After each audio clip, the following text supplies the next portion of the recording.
I gotta tell you, camp can be pretty fun. Well, I've never actually been to an actual camp except for band camp, but that's different though. But camp is usually for when you go in the woods and what have you. We've seen that in lots of horror flicks like Friday the 13th and The Burning, and of course, this film right here, which I'm going to give you a full re review of. So brace yourselves as I re review Sleepaway Camp.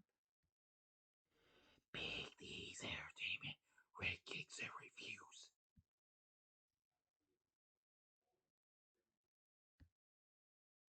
So, greetings, my fellow YouTubers, and welcome to Big D's Entertainment Rankings and Reviews.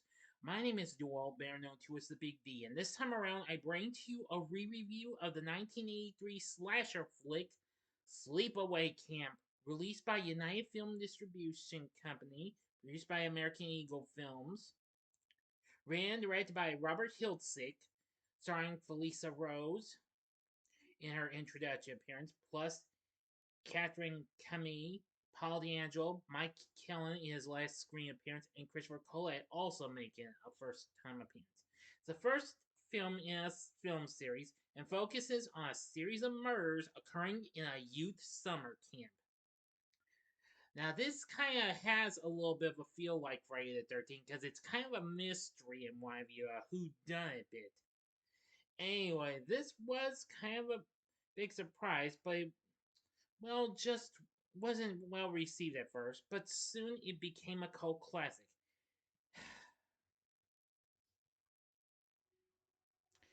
As it well as garnering notoriety for its twist ending, which is considered one of the most shocking in the horror genre and in film history at large. It had also been the subject to diverging criticism from modern reviewers regarding its themes of gender identity. The film was released on November 18th, 1983, so I know I'm late, but I just didn't want it on a day when I wanted to try and do some other films in my view. Anyway, critics deemed it exploitive and derivative of such films like Friday the 13th. So now let's get into our story. In 1975, John Baker and his boyfriend Lee take John's children Angela and Peter on a boating trip. After the boat capsizes, John and the children attempt to swim ashore. However, they swim into the path of a reckless motorboat and are struck. John and one of the kids are killed. 8 years later, Angela, the surviving child, is now traumatized. She has been living with her eccentric aunt, Dr. Martha Thomas, and her cousin Ricky. Angela and Ricky are sent to Camp Arawak. Due to her introverted nature, Angela is bullied, with fellow camper Judy and camp counselor Meg her primary tormentors. The head cook Ari attempts to molest Angela as well. Later, an unseen figure causes Ari to get severely scalded by the water he's boiling.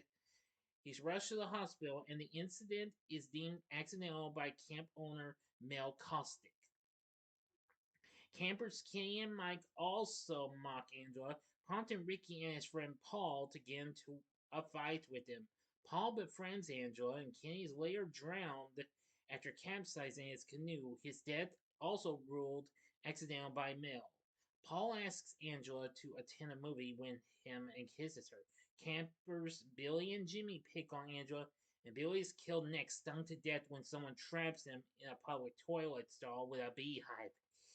Yikes, Mel starts thinking there is a killer in the camp. The relationship between Angela and Paul grows strained when Paul kisses her again, causing Angela to have a flashback to her youth when she and her brother witnessed their father in bed with Lenny. Paul is seduced by Judy, and the two are found kissing by Angela. Guilty, Paul attempts to exploit himself, but is shooed away by Judy and Meg, who throw Angela into the water. Small children fling sand at Angela, and she's comforted by Ricky, who swears revenge on her aggressors. Meg is later stabbed to death in the shower. Well, a camp social is held at the event. Paul apologizes to Angela again, and she tells him to meet her at the water Mel finds Meg's body. Four of the six children who threw sand at Angela are found hacked to bits. Soon after, Judy is killed, being vengefully penetrated with a lit curling iron. Ouch! The camp is thrown to a panic with all the deaths. Thinking Ricky is the killer, Mel beats him into unconsciousness, then runs into the woods and encounters the real killer. And shocked as to who he is, he appears to recognize the assailant before being killed with an arrow to the throat.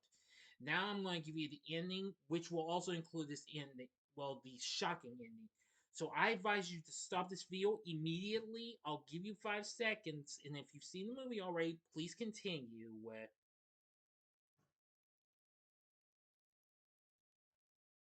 Okay, you've been warned. Police begin searching for the missing campers. Paul is at the beach with Angela, who suggests they go for a swim. The policeman discovers Ricky unconscious but alive. Ryan and Susie find Angela humming and clutching a hunting knife in Paul's severed head. They are shocked to discover that Angela is actually Peter, her thought to be dead brother. It is revealed that the real Angela died in the accident and Peter survived. After Martha gained custody of him, she decided to raise Peter as the girl she always wanted, already having a son. It is implied that Peter was mentally affected by seeing his father share a homosexual embrace with another man. The nude and blood-covered Angela, with male genitalia in full view, stands before the shocked Susie and Ryan, who discover that she is the killer. Angela stares vacantly at both of them, hissing and growling at them like a wild animal in the story. Okay, so what did I think of Sleepaway Camp? Well, I've watched this several times, and I'm going to say this is pretty shocking and what have you. I actually do like this film. Well, ever since I first came to YouTube and I had met some people who talked about horror films and what have you, when I got back to watching horror films and heard about this film, I thought I'd check it out. YouTube was actually the first place I encountered this film at.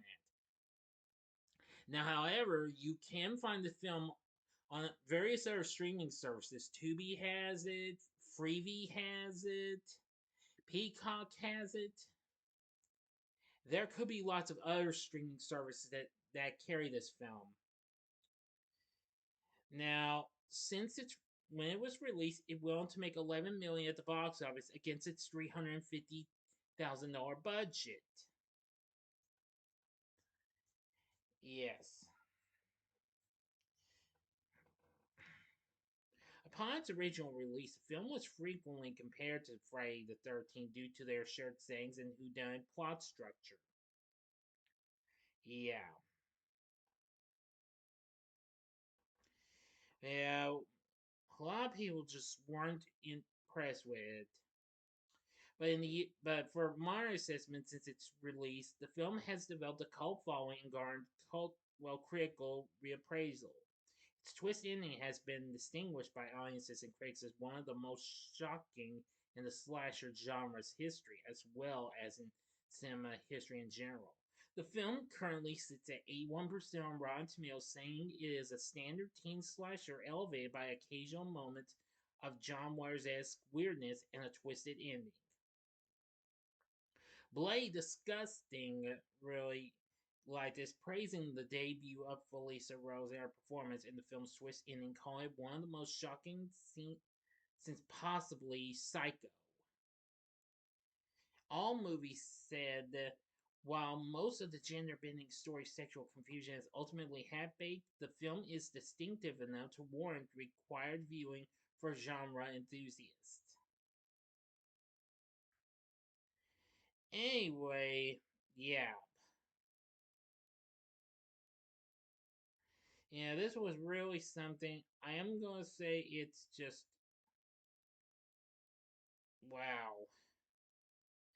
I will say when I first saw the ending, it was really, really a shocking what have you. In the years since it came out, it was released on physical media, of course. In the UK, it was released under its alternative title, Nightmare Vacation, in the spring of the following year.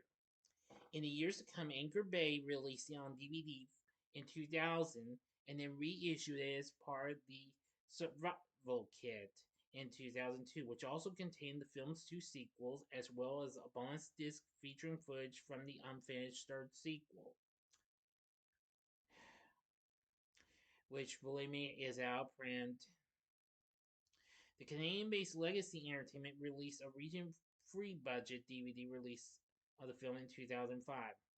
Unlike the original VHS release, this release contains numerous edits to the film to either shorten violence or certain moments like dialogue.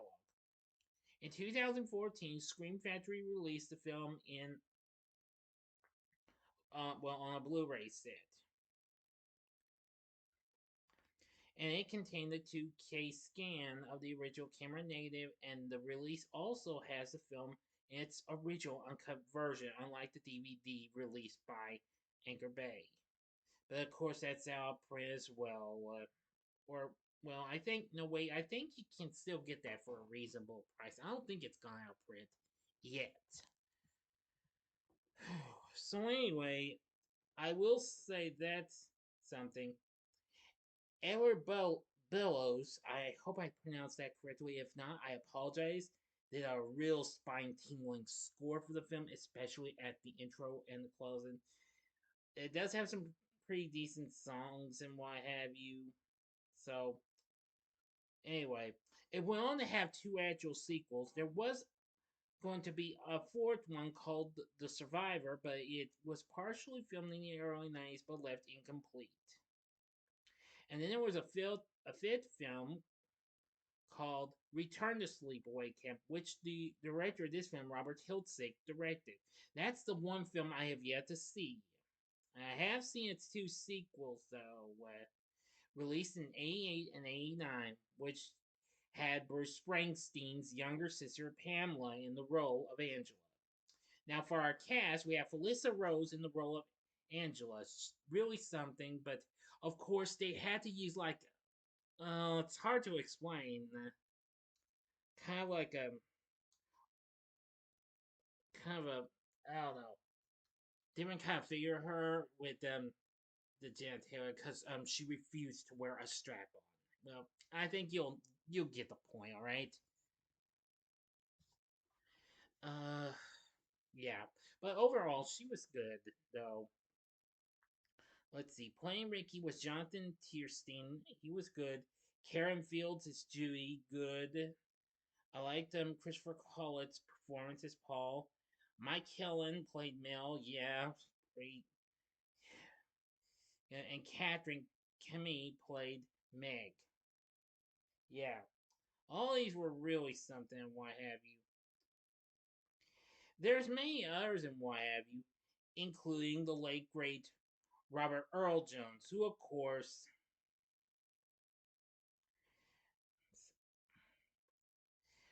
well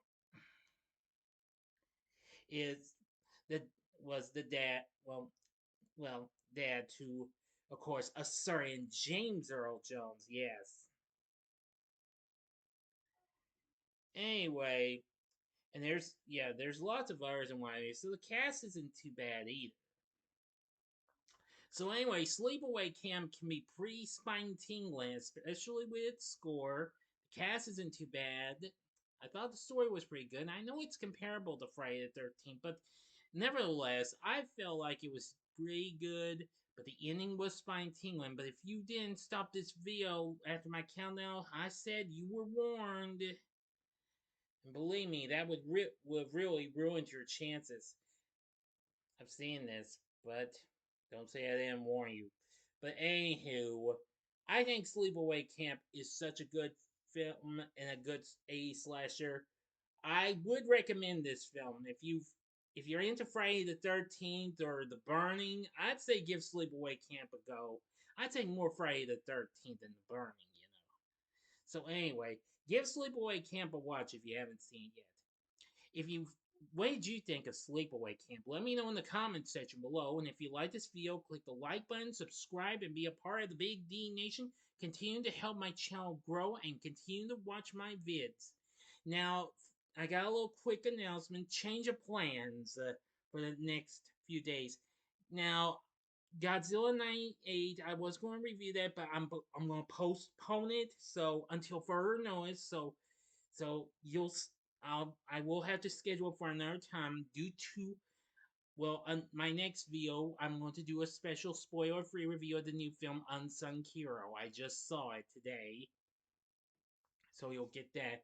However, on the 29th, and I'm just going to push up the Sleepaway Camp 2 and 3 reviews till the last 2 days. Now, I'm still going to give you a review of Wit Honors though on the 29th, and then I'll follow up with re-reviews of the second and third Sleepaway Camps after that. So I hope y'all understand, but don't worry, I will try and find a new date for Godzilla in 1998. So thank you for your understanding. So anyway, that'll do it for this video. And if you like this, check out my re-reviews for these other horror films. In the upper left-hand corner is my re-review of Friday the 13th.